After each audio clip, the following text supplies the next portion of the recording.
So a warm welcome to all of you to this webinar, Ukraine, 1 year of invasion. How is the health situation in Ukraine and what can we as health professionals in Sweden do to help? This webinar is organized by the Swedish Society of Medicine's Global Health Committee, Svenska Läkaresällskapets kommitté för Global Hälsa. My name is Tobias Alvin, and I'm the president of the Swedish Society of Medicine, pediatrician and professor in global child health, and I will lead together with Hanna you through this webinar. Last year, on February 24th, Russia launched the invasion of Ukraine. Now, 1 year later, the war is still going on, and each day brings new horrors to Ukraine with widespread destruction, hundreds of thousands of dead and injured. Bombed cities, schools, hospitals, and other civilian infrastructure continue to be damaged or destroyed. People have been forced to flee and families have been separated. The consequences are devastating. We all read about the war in Ukraine. Every day we see news about it. And it's so important that we must never let it become part of our everyday life. We must continue to be upset about this. We must continue discussion about this. Discuss all of us, what can we do to support Ukraine in their struggle? And we need to continue keeping up the pressure to get the Russian aggression to be stopped. The purpose of this webinar is part of that, to keep up the discussion, to present an update on the situation in Ukraine from a medical perspective, because that's what we bring, the Swedish Society of Medicine, Svenska Läkaresällskapet. And as I said, the webinar has been planned by the Swedish Society of Medicine's Global Health Committee, and especially Hanna Järndal, who will work with me today. And today we are joined by 3 colleagues, and thanks so much for taking the time in your busy schedule.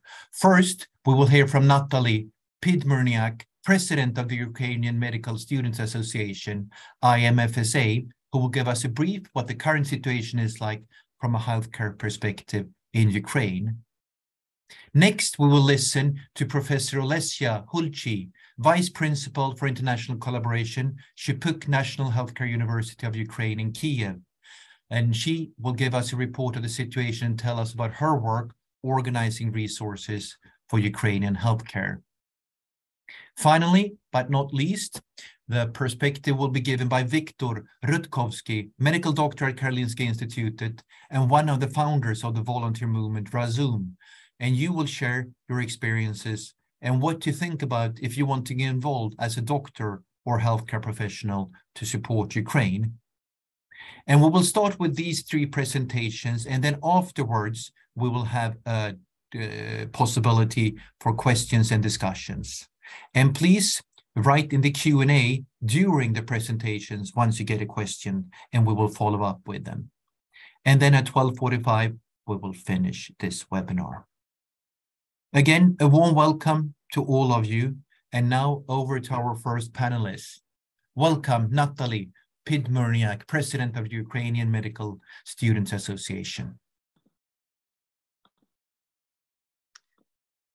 Okay, thank you for having me here. And okay, so my name is Natalie, and I'm a 5th year medical student in the Medical University in Kyiv, and also I'm OMSA Ukraine president.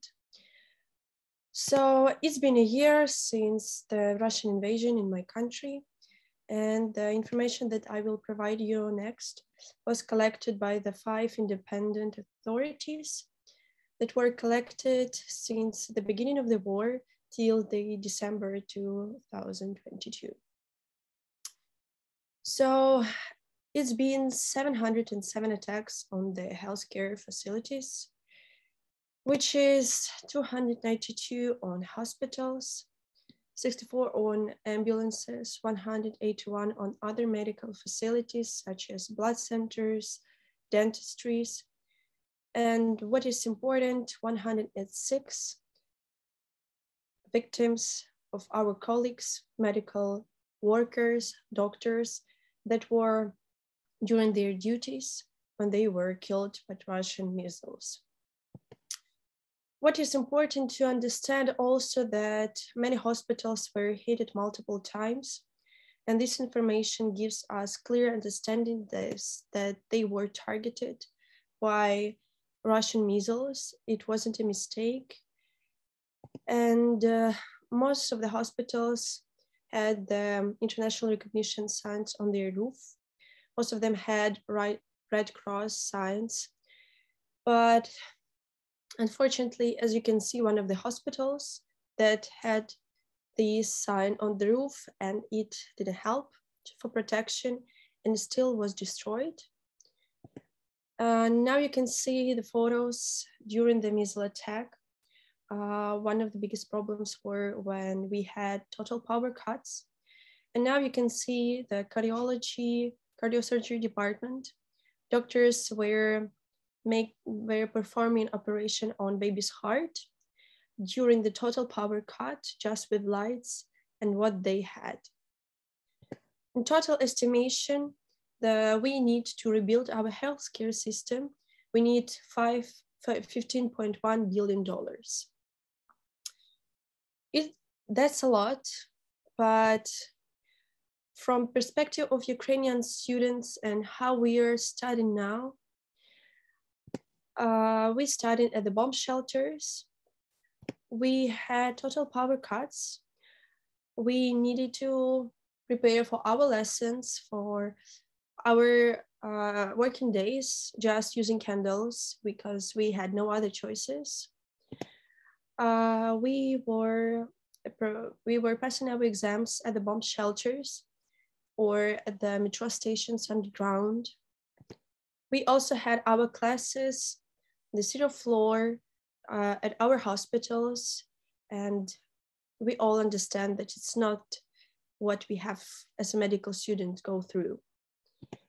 And to understand and to show you what we face, I decided to show main 4 problems as for medical students. First one, that's the lack of proper education and proper practice.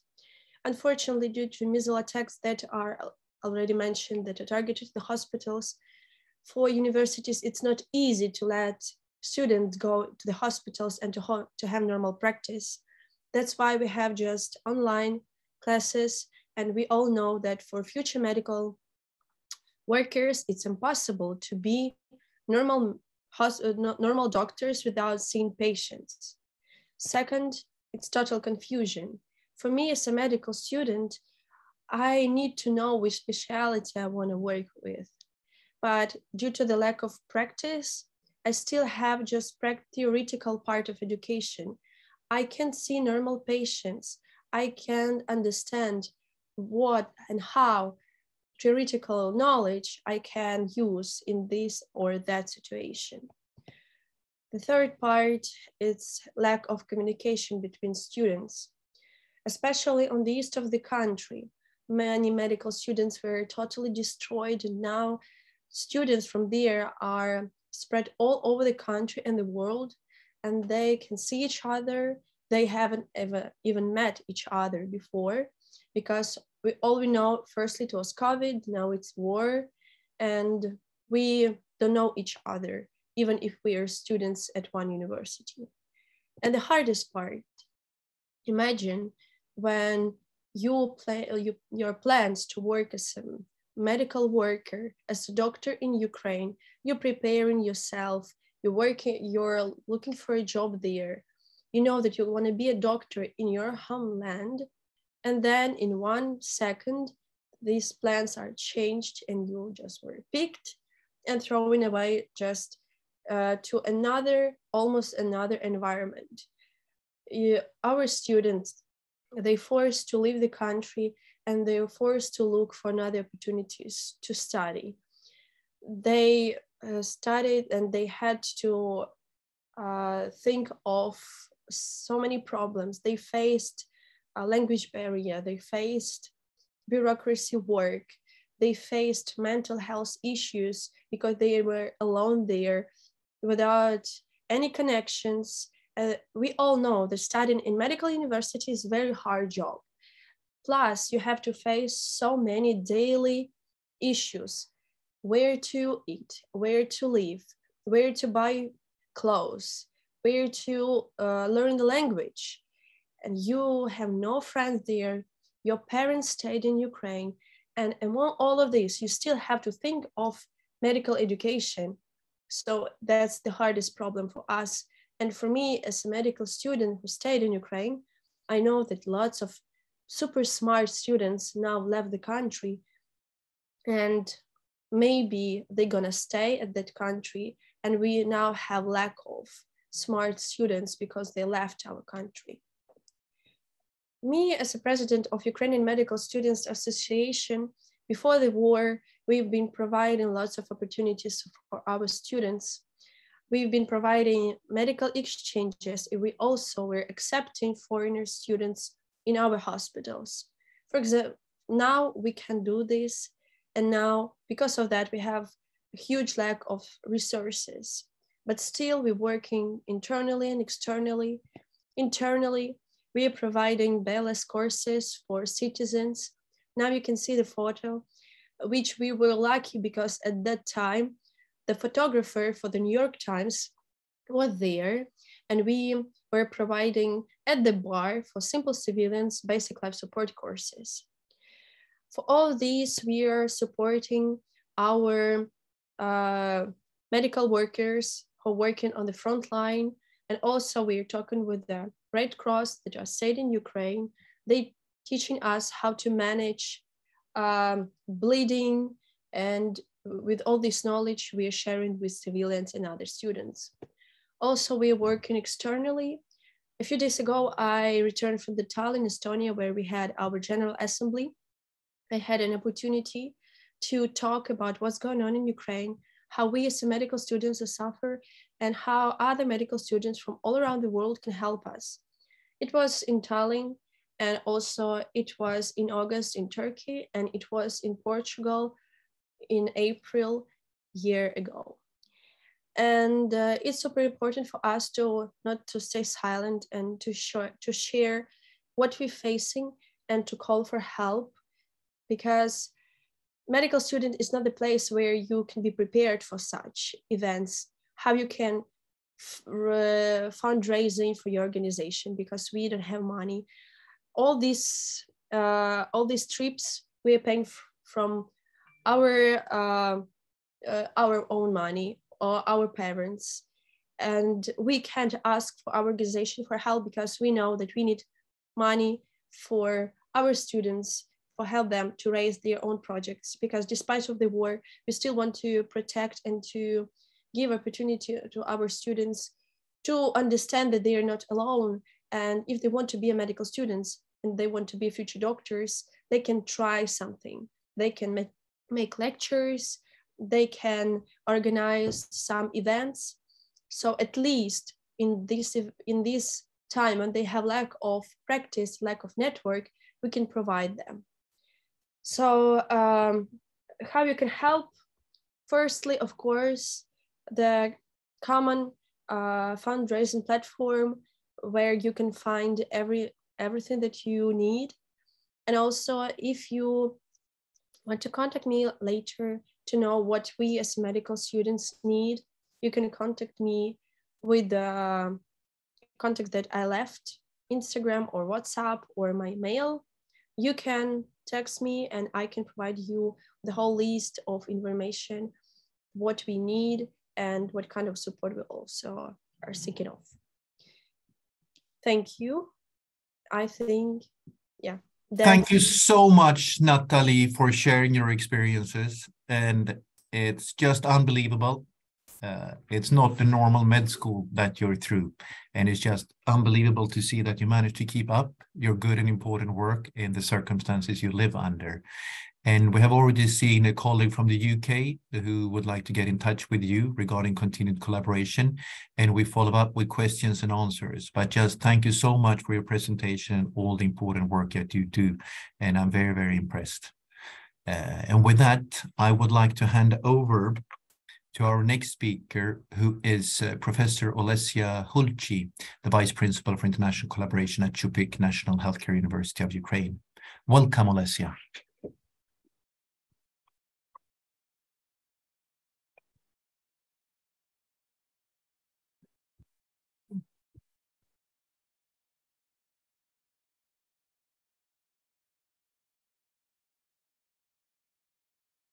Yeah.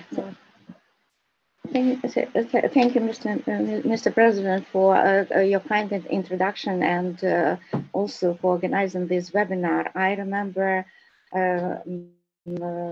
those kind of webinar a year ago, and that was very important, not only for Ukrainians, but I believe that for our Swedish colleagues. Let me answer to the question, or trying to refer to the question which was posted on this webinar about the current and possible future health implications of the invasion. So if we are just simply take a look on demographical changes which happens during this year, we can see that more than 18 million of Ukrainians left the country. Right now, more than 10 million of them are back, but still 8 million of Ukrainians are overseas. 6.5 million of internally displaced persons. It means that they lost their homes, they live in the other conditions, but in the country. About 12,000 of civilians were injured during the war, and among them 800 of children. 7,000 documented the conflict-related deaths of civilians, and more of 400 of them are children. It's not only physical injury, but as pointed in the previous presentation, the president of our Medical Student Society, it's also psychological trauma.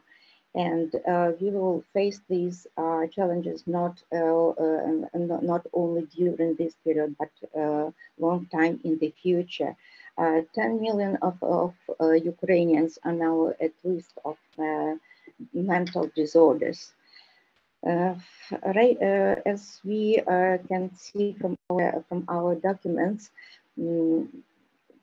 children are also suffered not only on the territory which was under attack, but also because of forced transportation. 6,000 of children were relocated from Ukraine to Russia, and only few of them now are back to Ukraine. 10,000 of children are separated from their families, and it's a great challenge and great threat for our public health in the future.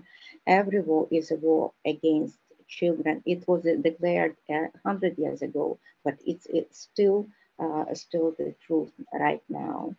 Population at risk of mental disorders, and it's more than 10 million of population, and it's not immediate loss, but long-term trauma, enormous need. That is why we now faced for strong and active health care. But you saw on the during the previous presentation about the destroyment of our healthcare facilities. And the European Regional Director of WHO, Hans Kluge, visited Ukraine several times, and also underlined that this is the biggest, the largest healthcare attack on healthcare facilities until the Second World War. Ukrainian healthcare system is under exceptional pressure.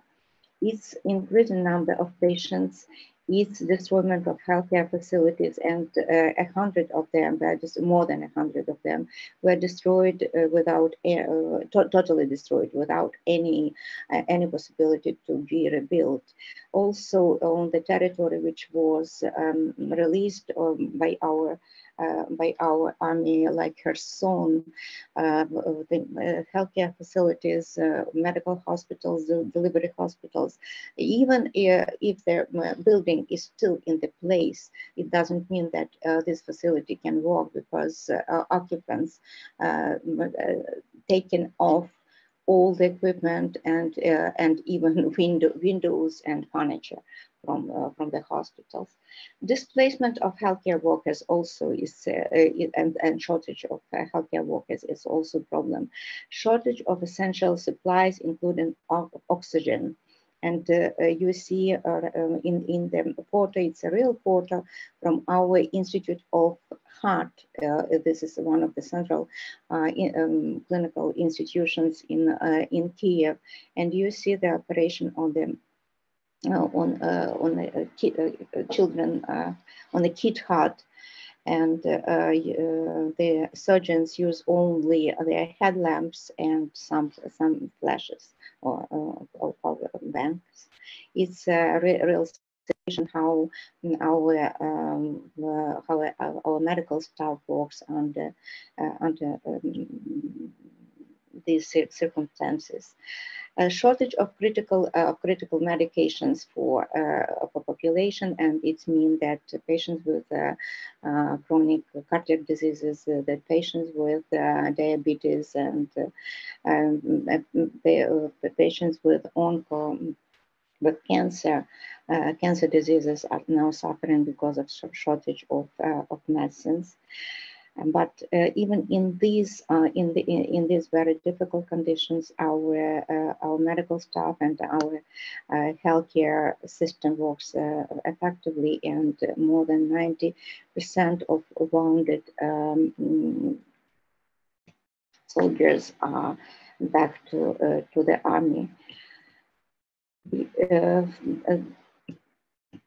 The 27th United Nations Climate Change Conference pointed out that millions, but not only threats to the health we faced. On the territory which was released after occupation, we saw that the environmental risks and threats are on the highest scales. Millions of hectares of forest in Ukraine have been burned, almost 200,000 hectares are contaminated with unexploded mines, and it's also a problem will be for our after war time. 6 million of domestic animals died as a result of Russian aggression. You can see the map of Ukraine with environmental risks due to the war on the east of Ukraine, on the south of Ukraine, on the north of Ukraine, those parts which was under occupation, or they are now involved to the active armed conflict suffered more, and of course the risks for the population, and not only Ukrainian, are very high, and you can see it pointed in the right color. Nuclear and radiation safety is also a question not only for Ukraine, and but for the rest of the Europe and even the world, because right now on the Zaporizhzhia nuclear plant, it's the Russian troops control this the biggest nuclear power station in the Europe. And yesterday, the president of the MAGATE underlined that now this biggest nuclear plant in the Europe used only generator for keeping work, and it means that our environmental situation and radiation safety is on the great risks. When Chernobyl happened, the first who detected the environmental and radiation contamination was Finland, Finnish Defense Forces, and Swedish and Danish. It means that we are not only Ukraine but Europe also at risk. Global impact as was the General Secretary of United Nations, Antonio Guterres, said that the war, it's a war against humanity, and it can put 1.7 billion of people over the world into poverty and hunger. It's not also a question about Ukraine or public health in Ukraine threats for our country, but it's global health impact. Lost decade of development for poor countries. It's threats for equity and peace, and it's stolen life expectancy, increased mortality in working ages, and deserve urgent global attention. That is why very important that we, medical doctors and the medical healthcare workers in Ukraine and Sweden united our activity to protect and to trying to minimize the threats of this war. Public health starts locally threats, but able to produce global harms. And its cross-border mobility of infection diseases is also risks, potential threat of chemical, biological, radionuclear agents, and it's caused a large scale of population, large scale population mortality and morbidity. Security threats, it's access to energy, food security, cyber security, and environmental pollution. We have a very good contacts with our international partners and with Karolinska Institutet, and I would like to thank the professors from this institution in all they were done in the previous time and now trying to support Ukraine. But is it enough? And what can we do else? Of course, on the political level, united efforts can be focusing on prolonging the sanctions, on supply Ukraine with weapons, support Ukraine with our international in our international cooperation and membership in European Union and in other fields. It's a humanitarian aid. It's in non-stop regime, and very good that after our webinar in the last year, a year ago, and after a series of negotiations between representatives of Ukraine and medical society and Swedish also, the wounded soldiers from Ukraine and now are treated at Karolinska and not only, but in medical facilities in Sweden. Recognition of Holodomor of genocide also will be action for supporting Ukraine on the political level, and expelling Russia from the G20 and UN Security Council tribunal to try crime of aggression. So I'm talking about this because we will have less to do on our professional level if on the political, on the higher political level, on the country level, will be greater support. We will stop these aggressions sooner than in other cases. So Natalie told us how difficult is now the education organization of education for medical students in Ukraine, and what were done by different universities in the country, which was replaced for the east and eastern and south part to the central one, but still we have a lot of a lot of gaps which can be supported, but by our international partners as Karolinska Institute, for example. It's organizing the short-term training courses with using different methodologies. Of course, it's not hands-on experience, but at least the best online practice. Also, very important psychological sphere of education of our medical students, because it will be of great demand, is and will be through the case on great demands. And I know that you here in Sweden you have a very good specialist experts in this field. So organizing the short course, short-term training courses. Also for inviting our medical students who are here now because of the war, to the open access for them to the internship, to the residency, and to the continue medical education at the institution. And Olesya, yeah. I think we need, this is so important, and maybe we can come back to this when we have the questions and answers. So okay. I'm really sorry. This is extremely important, but just so we get all the presenters.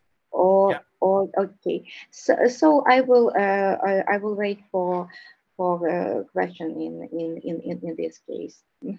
And maybe we can come back to this slide with the very clear messages, what we as healthcare professionals can do, so we get time for everybody to just. This is extremely important what you raise, Olesya, starting from the big picture in Ukraine down to what we can do at different levels. And thank you so much for sharing this. And I just want us to have the time for all three presenters and also some time for the questions before we run off. So with that, I would like to welcome our next presenter, which is Viktor Rutkowski, medical doctor at Karolinska Institutet and the founder of Razom. Welcome, Viktor. Thank you, Tobias. So my name is Viktor Rutkowski, and I received my MD from Karolinska Institute in 2019. I did my internship in Karolinska University Hospital in 2020, and as of the end of last year, I'm working at the surgical unit at St. Göran's Hospital. And it was during the outbreak of the war, when I was an intern at Karolinska Institute, that we, at the first day that the war broke out, organized this volunteer organization with the help of the Karolinska University Hospital. Because what happened is that I mailed actually Björn Swega at Karolinska and asked if we could do an inventory of our, in Swedish, it's called beredskapslager. It's like this storage of medical supplies for wartime. And it turns out that Karolinska doesn't have a beredskapslager, and the region doesn't have a big one either, because Karolinska uses just in time. So there was actually nothing to send immediately or to do the inventory on. What we could do, we were offered the possibility to communicate directly with the clinics at Karolinska, and through direct clinical support, from the local clinics, we were able to provide medical supplies of different kinds. So we have been able to organize our organization with healthcare workers on all levels, concentrating on 3 levels, and I would like to show and share my personal experiences from this kind of work. So we worked in 3 areas. The first one being the logistical part, having access to people who know how to get the special permissions from Läkemedelsverket to get the utförselavtal, these permissions to be able to export medications from Sweden to Ukraine. Also radiological equipment, you just need special permissions. Secondly, we also worked with education, like Natalia showed the ATLS training. In Ukraine, it's called UTLS, to be able to help local healthcare workers and soldiers to provide combat first aid and other types of first care aid on site. Thirdly, we also have members in our organization directly integrating with the local organizations and network that work on site. And this has been work with medical evacuation of civilians and also of soldiers. So initially we were able to negotiate a pretty good deal with Mercedes-Benz, who offered to ship all our equipment and the medical supplies to Ukraine, us only compensating them for the gasoline. So through this, we arrived at Kiev in the beginning of March, and with the help of some network and local connections through local organizations, we set up some storages and supplies, and were able to integrate with the local networks, our healthcare workers working directly with them and in their organizations. So this could be anything from radiological equipment, from spine boards, to basically common medications, ibuprofen, everything that people needed there, and people here were able to donate. One of the organizations we worked very closely with was, I think, the one that Natalia mentioned, the Hospitalers Medical Battalion in Kiev. And as you can see, these are the cars used, and which we also use for the evacuation of civilians and also of soldiers in, this was in Irpin and the vicinity of Bucha in March 2022. So as Natalie told you, the healthcare workers are deliberately attacked by the Russian soldiers. On a tactical level, they are especially targeting combat medics and medical personnel.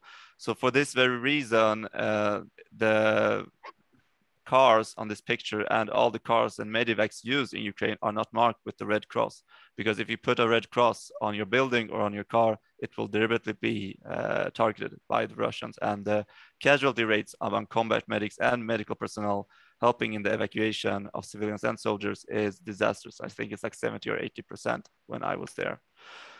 Our organization also participated in the training of civilians and soldiers in combat first aid, holding seminars since we were trained in ATLS, this is what we did in Ukraine. They call it UTLS because they're not officially associated with the certification board for the ATLS. Providing the medical equipment to the proper places also required the help of people with knowledge and contact networks. So I think the most important thing is, if you come as a healthcare worker and a foreigner, to get to know the language, to know the people, and to set up your own network so you know which help is needed where. And this can only be done by people who know the site, who know the locations, who know their required needs, because this conflict is a very dynamic conflict. And right now the front is in Bakhmut, as everybody knows about, but in 1 week it can be in Sumy, it can be in Zaporozhye, and this equipment needs to move fast, and it has to be done through light-footed local organizations. We ourselves received or a few at least, requests from MSF actually to provide them with spine boards, with ventilators and other things needed for them to be able to evacuate on their trains. The problem is, if people rely too much on the big organizations like UN, like MSF, like Red Cross, is that these have a very large bureaucratic process, and the same goes with the official bureaucracy of Ukraine. It takes a lot of time for the money and equipment to get to the right place. And that's why we have chosen to act directly with the local with the local organizations, basically, who are pretty much comprised of volunteer people who know the sites and who are able to move quickly at the risk of their own lives, of course, but this also makes them more mobile, which is a great help in a dynamic moving conflict like this.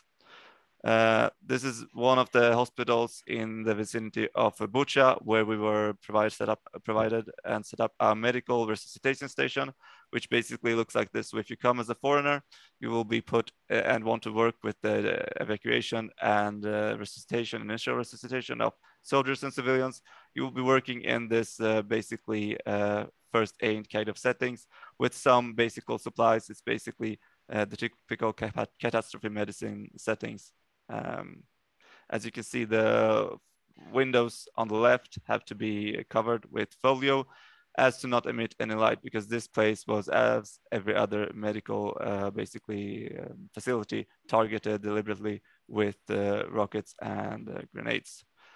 This is my friend who I work with in Irpin, where we received together casualties from Bucha and the vicinity. His name was Maximilian. He was a child pediatrician. No, sorry, a child neurologist from Kiev.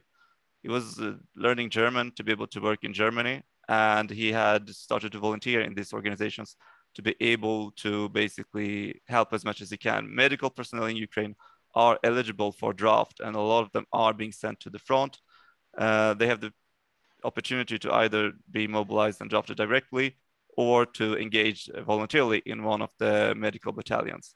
So Maximilian did this. We were together in Irpin and Bucha, and in January, I received the sad news that Bakhmut was his last mission because he did not return alive from Bakhmut. And this is the sad fate of thousands of medical and healthcare personnel, of our colleagues who are closely attached to us, who are dreaming of a European future, who are trying to connect with us, and who we are obliged not to fail in this aspect. That was my presentation. Thank you. Thank you so much, Victor, for sharing your experiences from this, and also ending with a picture showing that behind all these numbers you see in the journals and the press all the time, there are colleagues and children and humans. And I believe that what you share, showing the importance of also smaller scale organizations in collaboration with the bigger ones. It's not either one of them, but it's the collaboration efforts of all of us, I believe. Time is running, and I wish we could spend another hour, but we take an extra 5 minutes so we have some time for questions. Please write your questions and answers in the questions and answer that you can all see here. And we already have one from David Southall, which is from Edinburgh University Global Health Department, and who would like to link up with you, Natalie. So please take that information, and we have one good link up and continued work. And then I would like to ask, I think, Hanna, we received some questions in advance, if you would like to take one of them. Yes, we have, and there are so many things that we would like to ask you, but I'll start with Natalie. How have healthcare practices changed since the start of the invasion? You already showed us some pictures, but if you could sum up the most important things. Could you please repeat the question? How changed the healthcare practices? So, okay. For us as medical students, it's changed in a way that we have lack of it, because universities, they know how it's dangerous for us to stay at the hospitals, so they are giving us a choice. If you want to come to university and study, it's up to you. You have to sign documents that it's okay. And it's up to every student if he is okay or not to come and study during these hard times. And hence, we don't have normal opportunity to see patients. So we have just theoretical part, almost, yeah.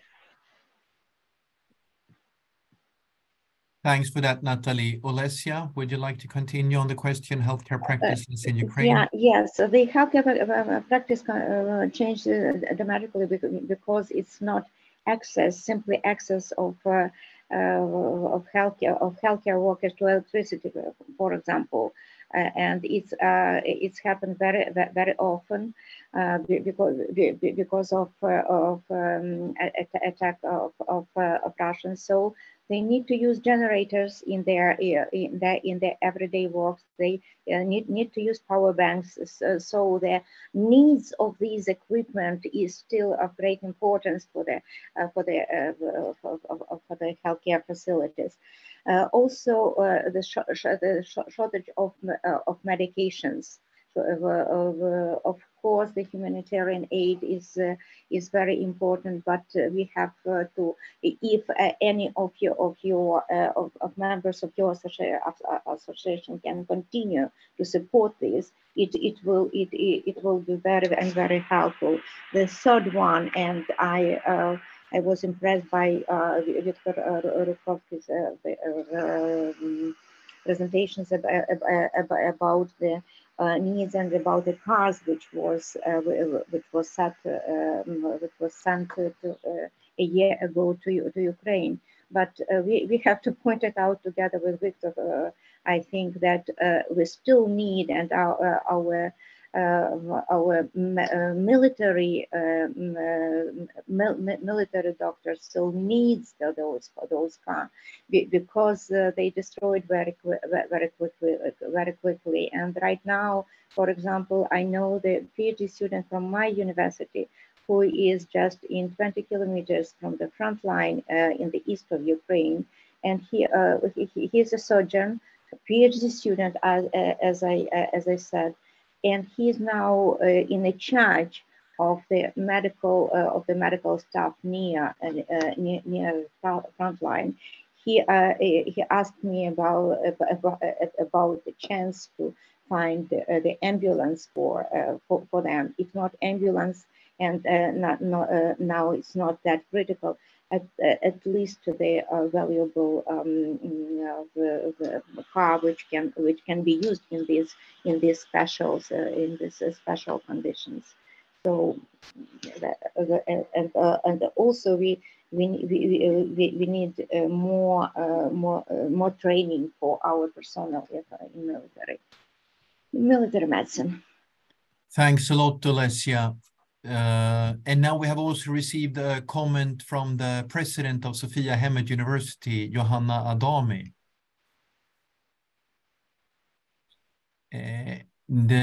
She writes that a meeting with the Ukrainian Deputy Minister of Health, you have been in the meeting there and involved in planning a visit in Stockholm in April with focus on psychiatric care, and also that you at Sofia Hemmet is arranging courses for Ukrainian healthcare personnel who are in Sweden under the Temporary Protection Act, and then your email address. And that's great. Thank you so much, Johanna, for sharing that, and also an example about how we all can work together on this important issue. With that, we just have 2 minutes to go, and I would like to finish to ask Natalie and Olesya and Victor, just for 1 or 2 sentences, what do you see as most important next step? What can we do from the Swedish medical profession to support your work, and how can we continue this? Natalie.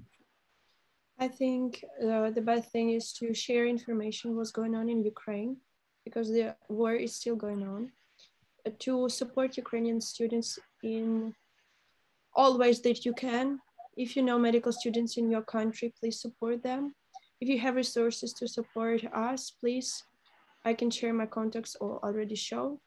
We are seeking of every help that you can provide.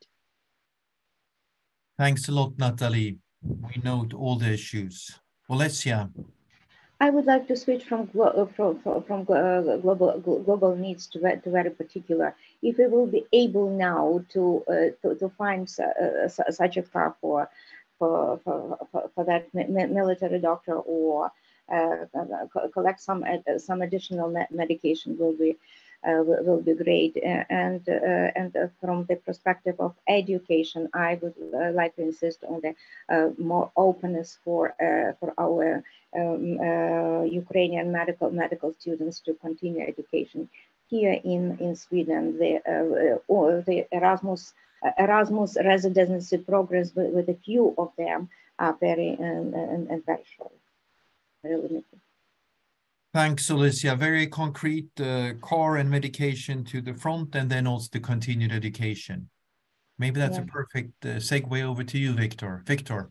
Yes, I like to concur with everything Olesya and Natalie said. And I think what's most important is to realize that this war will not end this year. This war will probably not end maybe in 5 years. What is important that we endure in our moral, monetary, and military support to the Ukrainian people, that we continue to welcome them into the European community, and that we do not fail them in their struggle. Thanks, Victor. And then we got one final comment related to that as well in the chat, and that's from Jakob Lesik. Is it possible to provide Ukrainian medical students with internship clinical rounds in hospitals throughout Sweden? And that's something we will provide back also to our junior Doctors Association. And now time is flying, and we have already 6 minutes over our time. And I know that many of you work clinical and need to go back to rounds and patients. But I would like to finish with saying that this is not just a one-stop thing. I hope the war is over tomorrow, but unfortunately, I don't believe that. So we will continue work on this from the Swedish Society of Medicine, together with our Committee for Global Health. And let us all do what we can do from our different perspectives. Keep up the pressure to stop the Russian aggression and provide the support we can do now. And please stay in touch, share email addresses, continue talking, and support small and large organizations. And if you have any ideas what we from the Swedish Society of Medicine should do more, please email any one of us, either Hanna or myself, and we'll try and connect with other colleagues working on what we do. And with that, I would like to say thank you so much, Natalie, Olesya, Victor, and Hanna, for organizing this today, being here with us. And thank you to all the colleagues being here today and listening. And let's continue this work together. Keep in touch. Thank you, Tobias, and your team. Thank you, Tobias, and your team. Thank you. Organizers.